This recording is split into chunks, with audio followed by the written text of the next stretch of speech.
میں جب طالب علم تھا مدینہ منورہ میں تو 1 سال کی پوری چھٹیاں میں نے جماعت میں لگائیں، تقریباً 3-4 مہینے کی چھٹی، 3-3.5 مہینے کی جماعت میں وقت لگا کر جب واپس آیا تو شیخ المشائخ کتب الافاق ولیوں کے سردار شیخ الحدیث حضرت معاذ زکریا صاحب رحمۃ اللہ علیہ وہیں مدینے میں تھے، اور بہت میں ان کی حاضر ہوا کرتا تھا، بہت شفقت کرتے تھے، بے پناہ توجہ تھی، حضرت والد صاحب کی وجہ سے تھی۔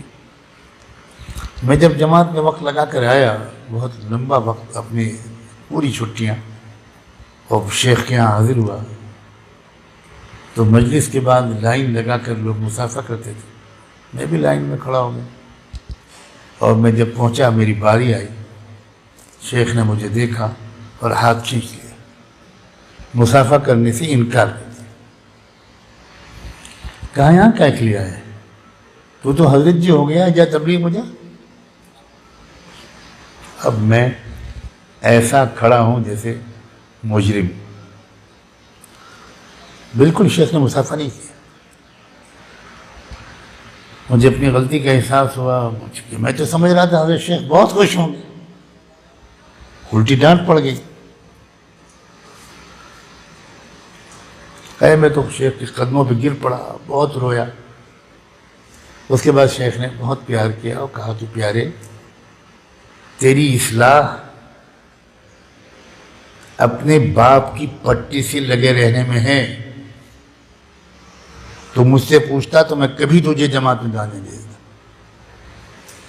پہلے ہی دن جس دن چھٹی ہو اس دن پہلی فلائٹ سے گھر جایا کر اور آخری فلائٹ سے واپس آیا کر، تیری اصلاح اس میں ہے۔ اب یہ ہے مرد دانا، مرد حکیم، ورنہ جماعت میں جانے سے بہتر بھی کوئی عمل ہے۔ لیکن وہ جانتے تھے، وہ لوگ وہی جانتے ہیں، ہم نہیں جانتے کہ اصل میں اس کی اصلاح وہاں ہوگی جہاں اس کا تکبر ٹوٹے گا، جہاں اس میں تواضع آئے گی، جہاں اس کو دن میں 5 بار ڈانٹ پڑے گی۔